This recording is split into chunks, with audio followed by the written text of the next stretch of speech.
Apple has just removed the notch from the iPhone, and for the first time since 2017, we have a new design on the front of the iPhone. So for today, let's get into some thoughts and impression of the latest line of devices from the world of Cupertino.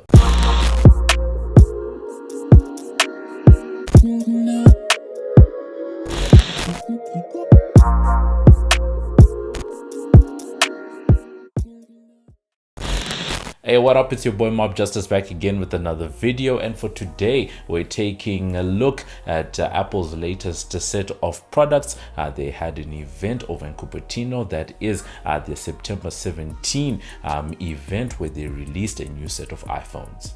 As always, this video is brought to you by the team over at Lion Media. Head on over to check out some of the crispiest photo, video, and audio content. That's www.lionmedia.com. Head on over, check it out, and just see what the team can do for you. So we saw a number of new products from Apple this week. Of course, the biggest one being the iPhone 14 range, but we also saw the latest version of AirPods, that is the AirPods Pro, as well as a new crop of Apple Watches. For this edition, we're not going to be, boring people with a lot of specs, but rather getting into some of the main themes and impressions from everything that's happened. I'd definitely say that the biggest theme, just ran across, all of the different products, is this issue of evolution versus revolution across the various, product categories. But before we get into the actual product releases, we always have to take time to appreciate Apple's production value when it comes to these keynotes. And once again, they really pulled no punches and went above and beyond. However, compared to some of the previous events, this one felt a little less lively than what we've seen, particularly from some of the more high-paced events that we have around iPhone releases. And there were certain characters such as Craig Federici that we didn't see in this particular event. Starting with the Apple Watch, this is probably the most popular smartwatch in the world, and we got the latest one, that is the Series 8, as well as the latest version of the Apple Watch SE. Definitely an evolution, because the design is still the same and a lot of functions are still the same, but three key standout features. First one, we see that there's now enhanced capability around, predicting and, monitoring menstrual cycles. And then the second one is something that they're calling crash detection, where you use the different sensors, in that watch to be able to detect when a car accident or something has happened. We've seen that is a bit of an evolution from the fall detection that we've seen, previously in the device.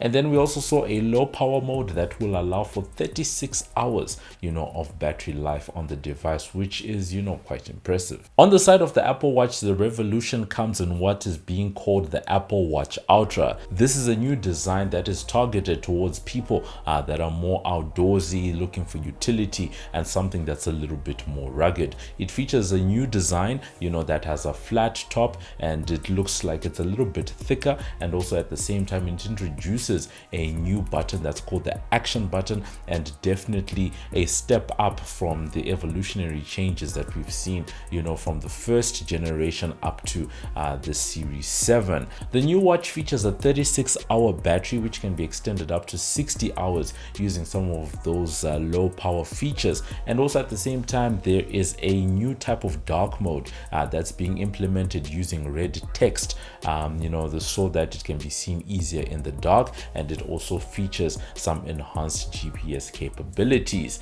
But the big one when it comes to this new Apple Watch is that it's going to be costing $800, which is quite a big price jump when you think about the general 200 to about 400 type of price range that we've been used to for Apple Watches all of these years. The AirPods Pro definitely got the evolutionary treatment. We get a new chip in these earbuds called the H2 chip, and that's going going to allow for, you know, all the usual features that AirPods Pro had become popular about: active noise cancelling, transparency mode, and the like. And then they're saying that, you know, the design has been tweaked just a little bit so that the buds can fit a little bit more snugly in the ears, and so that now the H2 chip can actually do something that's called personalized spatial audio, where you're now able to, you know, use the fit and finish in the ear to be able to deliver a better type of spatial audio. Outside of that, I would say the biggest you know, redesign is to the case, which now features a little speaker that makes it easier to be able to spot or find the case using the Find My feature. The case will actually beep. The moment that people are usually waiting for at these events is the iPhone, and this year is the iPhone 14 series. We started off with the iPhone 14 and 14 Plus, so we see the return of the Plus moniker to the iPhone range. We last saw that on the 8 Plus back in 2017, so good to see that coming back. So what that means is that you're basically getting the same specs on the two devices, except that one has 6.1 inches and that other one has 6.7 inches. The phones both feature two cameras on the back and are powered by last year's A15 Bionic chip, and that had been something that had been rumored and expected, and it's likely one of those things that may see people in the market looking at this as being more of an iPhone 13s, you know, type of device that we had. But I'll definitely say that two of the big things that stuck out to me is that first, in the US, they are going to be removing the SIM tray from these devices. Over the last couple of years, iPhones have been coming with a SIM tray for your normal SIM card, as well as an eSIM, you know, type of integration. But now they want to take away the SIM tray altogether, sort of in line with where Apple has been going. They have been working to remove ports, starting with the headphone jack a couple of years ago. Now, as good as that is, I think that's something that's likely going to work more in places like the US. I'm glad that for now they've confined it to that part of the world, because I can definitely say that where we are, emerging markets, Africa, I'm in South Africa right now, it's not practical. You know, a lot of people carry more than one SIM card, and you know, you easily want to just be able to, you know, swap out, you know, those SIM cards. So, you know, that whole thing of faffing around with eSIMs, having to go to your service providers or using an app of some sort to change and switch some of those names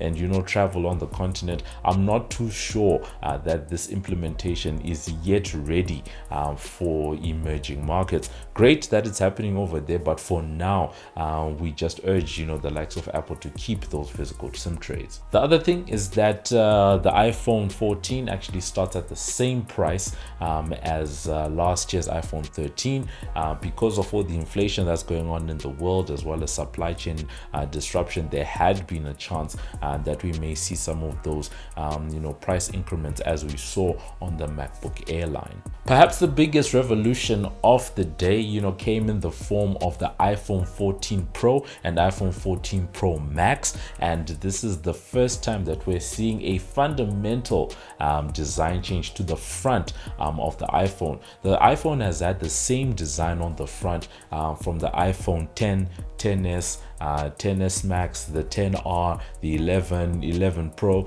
You know, all of those different devices look the same on the front, and in some ways that sort of created a bit of a brand identity for Apple. And right now we're seeing there's going to be a pill-shaped cutout instead, and as much as they've taken away the notch, you do see that either one of two things is going on. Either Apple hasn't figured out the under-screen you know, display technology that's needed for your under-screen cameras, as we're seeing on the side of Samsung, your under-screen sensors and the like, or they're just striving to have something else that you know, becomes some type of a design you know, element, a design signature for them, because the notch, you know, over the last couple of years, ugly as it is, it had become an identifier for the iPhone, and Apple likes those types of things. And I feel like there's a little bit of that going on now. They really could have just gotten rid of all of that and just had a full-on screen display,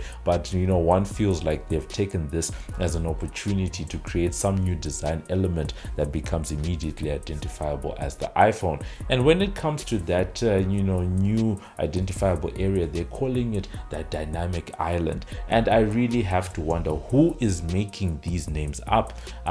There's always running jokes around who comes up with the Mac OS names, but this one, phew, guys, Apple. Outside of the dynamic island, there's a new camera system in place that features a 48 megapixel main shooter, as well as a 12 megapixel ultra wide, as well as a 12 megapixel telephoto lens. And obviously Apple was touting all of its computational photography prowess that's going to be taking advantage of their latest chipset for the iPhone, that is the A16 Bionic, which features a 6-core CPU, and definitely looking like it's going to be quite powerful. As always, Apple showing us many graphs and faster than this, faster than that, but we wait for real world tests to see how all of that then performs.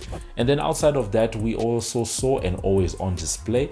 This is something that has been present on the likes of your Samsung phones for some time. You can see right now when it's like this, you can see just faint time and all of that. That's an always on display, and we see that now coming to the iPhone. Apple is also touting improved battery life. They're calling it an all-day battery.